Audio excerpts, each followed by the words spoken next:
ராமதி தன்னுடைய பூக்கடையில வந்து உட்கார்ந்தாங்க. அப்பதான் ஜமீன்தார் சௌத்ரி அந்த இடத்துக்கு வந்து சேர்ந்தாரு. நேற்று உன்னோட கடையில இருந்துன்னா என்னோட வேலைக்காரன் ஜக்கு அனுப்பி ஒரு பூ மாலையா வாங்கிட்டு வர சொன்னேன். அது இன்னைக்கே வதங்கி போச்சே. நீங்க ஏதோ தப்பா நினைச்சிட்டு இருக்கீங்க. என் கடையில வாங்குற பூ அவ்வளவு சீக்கிரம் வதங்கி எல்லாம் போகாது. அப்படின்னா இப்போ நான் போய் சொல்லிட்டு இருக்கேன்னு சொல்ல வரியா? நான் அந்த மாதிரி ஒன்றும் சொல்லலைங்களே. அப்பதான் ஜமீன்தார் சௌத்ரியோட வேலைக்காரன் ஜக்கு பூ மாலையை எடுத்துக்கிட்டு அந்த இடத்துக்கு வந்தான். உன் கண்ணால நீயே நல்லா பார்த்துக்கோ. ராம்வதி அந்த பூ மாலையை நல்லா கவனமாக பார்த்துட்டு சொன்னாங்க, இது என் கடையில் வாங்கின பூ மாலை இல்லை. என் கடையில் விற்கிற பூவை பற்றி எனக்கு நல்லா தெரியும். இவங்க பொய் சொல்றாங்க ஜமீன்தார் ஐயா.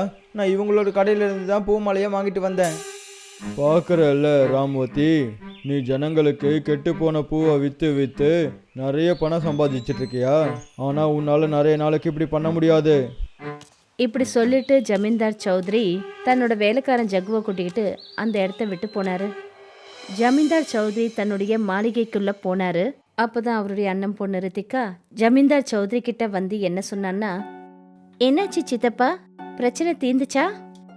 ஜமீன்தார் சௌத்ரி சொல்றதுக்கு முன்னாடியே அவருடைய வேலைக்காரன் ஜக்கு ரித்திகா கிட்ட சொன்னா, முக்கியமான விஷயம் எதுவும் இல்லை ரித்திகா மேடம். நம்ம ஐயா எப்பவும் போல தான் இன்னைக்கும் ராமவதி மேலே கோவப்பட்டுட்டு இங்கே வந்துட்டாரு. என்ன இது சித்தப்பா, இப்படி பண்ண ராம்வதி அவங்களோட பூக்கடையை என்னைக்கும் மூடவே மாட்டாங்க. அவங்க அவங்களுடைய பூக்கடையை மூடாத வரைக்கும் என்னால இந்த கிராமத்துல பூக்கடை பிசினஸை எப்படி முன்னேற்றி கொண்டு வர முடியும்? நீ எதுக்காக கவலைப்படுற ரித்திகா? உன்னோட சித்தப்பாவோட இந்த மூளையை நீ இன்னும் முழுசா புரிஞ்சுக்கலான்னு தான் நினைக்கிறேன். ஆனால் நான் புரிஞ்சுக்கிட்டேன். இருந்தாலும் உங்களால் எதுவும் பண்ண முடியாது. வளர்றத நிறுத்து ஜக்கு. நான் தினமும் உன்கிட்ட கெட்டுப்போன பூவில் மாலை செஞ்சு கொடுக்க சொல்லி சொல்கிறேன். அப்புறம் அந்த கெட்டுப்போன மாலையை எடுத்துகிட்டு போயிட்டு ராமவதி கடைக்கு போகிறேன். அதுக்கு ஒரு காரணம் இருக்குது. அந்த காரணம் உனக்கு ரொம்ப லேட்டாக தான் புரியும்னு எனக்கு தோணுது. இங்க ராம்வதி தன்னுடைய வீட்டுக்கு போனாங்க. அப்போதான் அவங்களுடைய 15 வயசு பொண்ணு சாக்ஷி ராம்வதி கிட்ட என்ன சொன்னான்னா, என்ன ஆச்சுமா, ஏன் உங்க முகம் இவ்வளோ சோகமா இருக்கு? என்னன்னு சொல்றது கண்ணா, எப்பவும் போல இன்னைக்கும் ஜமீன்தார் சௌத்ரி ஏன்னு தெரில எந்த கடையோட பூவை எடுத்துக்கிட்டு என்னோட கடைக்கு வந்தாருன்னு தெரில, அப்படியே பேச்சை மாத்துறாரு. எனக்கு என்ன தோணுதுன்னா, அவர் ஏதோ வேற யோசனை பண்ற மாதிரி தெரியுதுமா. அதுவும் இல்லாம நம்மளோட முன்னேற்றம் அவருக்கு பிடிக்கவே இல்லைம்மா. அந்த மனுஷன் பெரிய ஜமீன்தார், நான் ஒரு சின்ன பூக்கடை பிஸ்னஸ் பண்ணிட்டு இருக்கேன், அவ்வளோதான். இதுல அவர் மனசுல திட்டம் போடுறதுக்கு என்ன விஷயம் இருக்கும்? நீ இருக்கிய சாக்ஷி, என்னென்னமோ யோசிக்கிறப்போ. மறுநாள் ஜமீன்தார் எப்பவும் போல தன்னோட வேலைக்காரன் ஜக்கு கூட கிராமத்துல இருந்த கோவிலுக்கு போனாரு. சௌத்ரி ஐயா, இன்னைக்கு நீங்கள் எப்பவும் போல பூஜைக்கு பூக்கள் வாங்கிட்டு வரலையா? அட மன்னிச்சிருங்க பூசாரி ஐயா, நான் மறந்துட்டேன். இப்போவே வாங்கிட்டு வரேன். இப்படி சொல்லிட்டு சௌத்ரி ஜக்கு கிட்ட சொன்னாரு, ஜக்கு, சீக்கிரமா போய் ராமவதி கடையில இருந்து பூ வாங்கிட்டு வந்துடு. பூஜை ஆரம்பிக்க போகுது. ஜக்கு அந்த இடத்த விட்டு போயிட்டான். கொஞ்ச நேரத்துக்கு அப்புறமா வாடின பூ மாலையை எடுத்துக்கிட்டு ஜமீன்தார் சௌத்ரி முன்னாடி வந்து நின்னுட்டான். அந்த பூவை பார்த்துட்டு ஜமீன்தார் சௌத்ரி ரொம்ப கோவத்தோட பூஜாரியை பார்த்துட்டு என்ன சொன்னார்னா, நீங்களே பார்த்தீங்களே பூஜாரி ஐயா, ராமவதி எவ்வளோ மோசமாக நடந்துக்கிறான்னு பார்க்குறீங்கல்ல. நான் தினமும் ராமவதியோட கடையில இருந்து தான் பூ மாலையாக வாங்கிட்டு வரேன். ஆனால் அவள் கொடுக்குற பூ அடுத்த நாளே வதங்கி போயிடுது. இன்னைக்கும் அவள் அப்படி தான் பண்ணியிருக்கா. கோவிலுக்காகவும் அவள் வதங்கி போன பூவை தான் கொடுத்துருக்கா பாருங்க. அப்போ இது அபசகுணமாச்சே. நீங்கள் சரியாக சொல்கிறீங்க சௌத்ரி ஐயா, ராமவதி ரொம்ப மோசமாக நடந்துக்கிறாங்க. பூஜாரி ஐயா, கிராமத்தில் இருக்கிற எல்லாருமே உங்கள் பேச்சை கேட்பாங்க. நீங்கள் இப்போ உடனே ராமவதி கடையை அங்கேருந்து தூக்க சொல்லுங்க. ஒருவேளை கடவுள் கோவப்பட்டுட்டாருன்னா அப்புறம் மொத்த கிராமமும் முழுசாக அழிஞ்சு போயிடும். இதை கேட்டதுக்கு அப்புறம் அந்த பூசாரி அந்த கோவிலில் இருந்த ஜனங்களை பார்த்து சொன்னாரு, வாங்க எல்லாரும் ராமவதியோட கடைக்கு வாங்க. பூஜாரி நிறைய பேரை கூட்டிக்கிட்டு ராம்வதியோட கடைக்கு போயிட்டாரு. என்னாச்சு பூசாரி ஐயா, எல்லாரும் ஏன் எதுக்காக என்னை இவ்வளோ கோவமா பார்க்குறீங்க? ராமவதி, நீ கெட்டு போன பூக்களை விற்றுக்கிட்டு தான் இருக்க. ஆனால் உனக்கு இவ்வளோ தைரியம் வந்துடுச்சா? அதாவது பூஜைக்காகவும் நீ அந்த கெட்டு போன பூக்களை கொடுத்துருக்க. ஆனால் இன்னைக்கு யாருமே என்கிட்ட வந்து பூஜைக்கு பூ வாங்கவே இல்லையே. அப்புறம் பூஜைக்கு நான் எதுக்காக கெட்ட பூவை விற்க போகிறேன்? ராமதி பொய் சொல்லிட்டு இருக்காங்க பூசாரி ஐயா. அவங்க சொல்கிற எதையும் நீங்கள் நம்பிடாதீங்க. பூசாரி ஐயா எல்லாரையும் பார்த்துட்டு என்ன சொன்னாருன்னா, நீங்கள் எல்லாரும் என்ன பார்த்துட்டு இருக்கீங்க? ராமவதியோட கடையை உடைங்க. பூசாரி சொன்னதை கேட்டுக்கிட்டு எல்லாரும் சேர்ந்து ராமவதியோட கடையை உடைச்சிட்டாங்க. அப்புறம் அவங்களோட பூவெல்லாம் தெருவில் செதறி கிடந்தது. ராமவதி அழுதுகிட்டே தன்னுடைய வீட்டுக்கு போயிட்டாங்க. தன்னோட அம்மாவை பார்த்துட்டு அவங்களோட பொண்ணு சாக்ஷி பயந்துக்கிட்டே கேட்டா, என்னாச்சும்மா, நீங்கள் எதுக்காக அழறீங்க? ராமவதி நடந்த விஷயம் எல்லாத்தையும் தன்னோட பொண்ணு சாக்ஷி கிட்ட சொன்னாங்க. அம்மாடி, நான் சொல்கிறது கொஞ்சம் நம்புமா. நான் பூஜைக்கு எந்த ஒரு கெட்டுப்போன பூவையும் கொடுக்கல. யோசிச்சு என் நிலைமையே ரொம்ப மோசமாயிடுச்சுமா. அமெரிக்காவிலேருந்து பூக்களோட ரிசர்ச்சர் ப்ரொஃபஸர் ஆரியன் நம்ம கிராமத்தில் பூ வீட்டை கட்டுறதுக்கான காம்படிஷன் நடத்த வந்துட்டுருக்காரு. அப்புறம் ஆன்லைனில் இந்த போட்டியில் நானும் கலந்துக்கிட்டேன். ஆனால் இந்த கிராமத்து ஜனங்க நம்ம பூக்கள் எல்லாத்தையும் ரோட்டில் வீசி எரிஞ்சு நாசம் பண்ணிட்டாங்க. நீ கவலையே படாதடா கண்ணா. நான் இன்னைக்கு நம்ம கிராம தலைவரை போய் பார்க்குறேன்.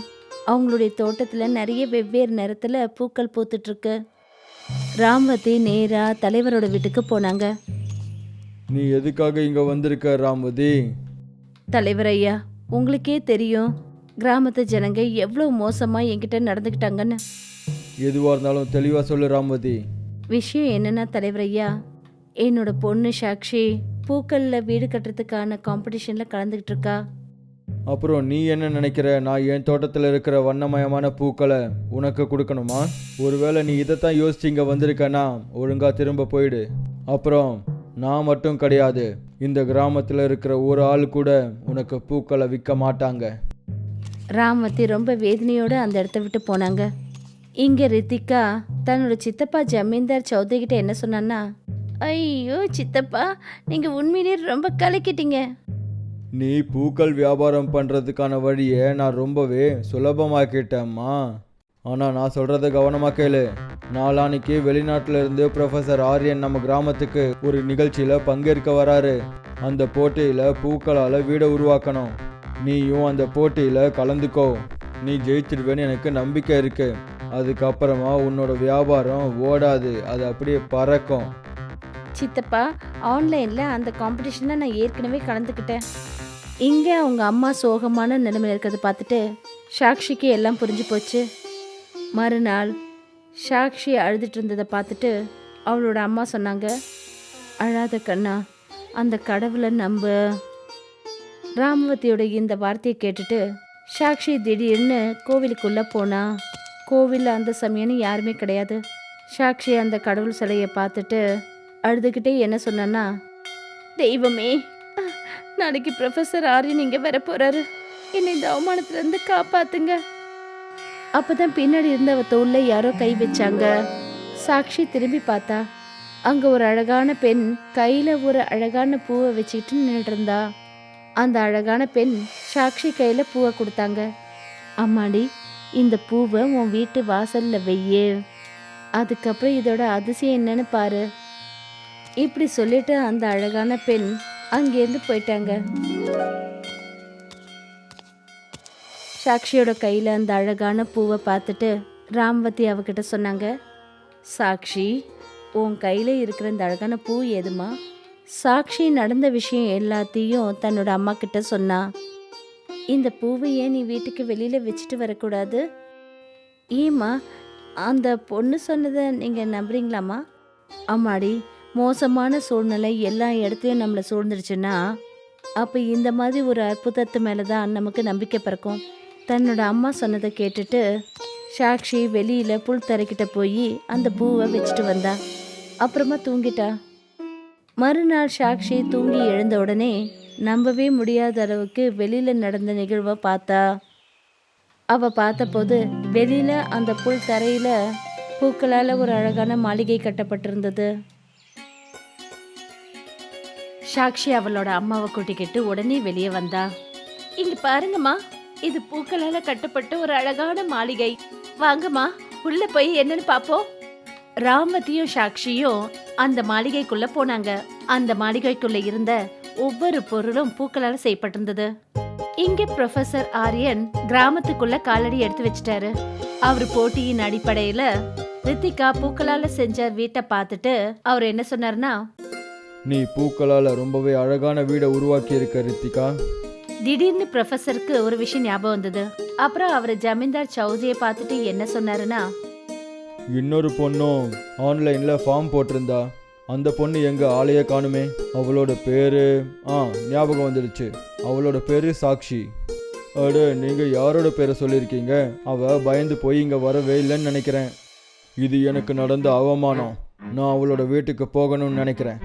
ஜமீன்தார் சௌத்ரியும் அப்புறம் அவருடைய அண்ணன் பொண்ணும் கிராமத்து ஜனங்களையும் கூட்டிக்கிட்டு ராம்வதியோட வீட்டுக்கு பக்கத்துல போயிட்டாங்க. அப்பதான் ப்ரொஃபஸரோட பார்வை ராம்வதியோட வீட்டுக்கு நேர் எதிர பூவால கட்டப்பட்ட மாளிகை அவரோட கண்ணுக்கு தெரிஞ்சது. ப்ரொஃபஸர் ஆரியன் அதை பார்த்து ரொம்ப ஆச்சரியப்பட்டாரு. இது பூக்களால் உருவாக்கப்பட்ட ரொம்ப பெரிய அழகான மாளிகை. இப்படிப்பட்ட ஒரு மாளிகையை பூக்களை வச்சு மனப்பூர்வமாக வேலை செய்கிறவங்களால மட்டும்தான் உருவாக்க முடியும். இப்படி சொல்லிட்டு ப்ரொஃபஸர் அந்த மாளிகைக்குள்ள போனாரு. நீ பூக்களை வச்சு ரொம்பவே அழகான மாளிகையை உருவாக்கி இருக்க சாக்ஷி. இந்த போட்டியோட வெற்றியாளர் நீ தான். நான் கூடிய சீக்கிரமாகவே எல்லா செலவுகளையும் பண்ணி உன்னை அமெரிக்காவுக்கு கூப்பிடுவேன். இப்படி சொல்லிட்டு ப்ரொஃபஸர் தன்னோட கையில இருந்த ட்ராஃபிய சாக்ஷியோட கையில கொடுத்துட்டாரு. இத பார்த்துட்டு ஜமீன்தார் சௌத்ரி அப்புறம் ரித்திகாவோட முகம் சுருங்கி போச்சு. அப்பதான் பல நிறங்கள் கொண்ட கதிர் ஒளியால அந்த கோவில்ல பார்த்த ஒரு பெண் அந்த இடத்துல தோன்றினாங்க. கிராமத்து ஜனங்க எல்லாம் அதிர்ச்சி ஆனாங்க. ராம்வதி எந்த தப்பும் செய்யல. இது எல்லாம் ஜமீன்தார் சௌத்ரி அப்புறம் அவருடைய வேலைக்காரன் ஜக்கு செஞ்ச வேலை. ஜமீன்தார் சௌத்ரி தன்னோட அண்ணன் பொண்ணு பூக்கள் விவசாயம் பண்ணணும்னு நினைச்சாரு. அப்புறம் அதுக்காக அவரு ராம்வதியோட பூக்கடைய மூடணும்னு நினைச்சாரு. பாவம், அவங்களுக்கு எதிரா சதி மோசம் பண்ணாரு. இத பார்த்துட்டு கிராமத்து ஜனங்க எல்லாரும் ஜமீன்தார் சௌத்ரி அப்புறம் அவருடைய அண்ணன் பொண்ணுக்கு எதிராக திரும்பினாங்க. ஜமீன்தார் அப்புறம் அவருடைய அண்ணன் பொண்ணு அப்புறம் வீட்டு வேலைக்காரன் அன்னைக்கே அந்த கிராமத்தை விட்டு போயிட்டாங்க. ஆனா ராம்வதியும் சாக்ஷியும் இன்னைக்கும் அவங்களோட பூ மாளிகையில இருக்காங்க.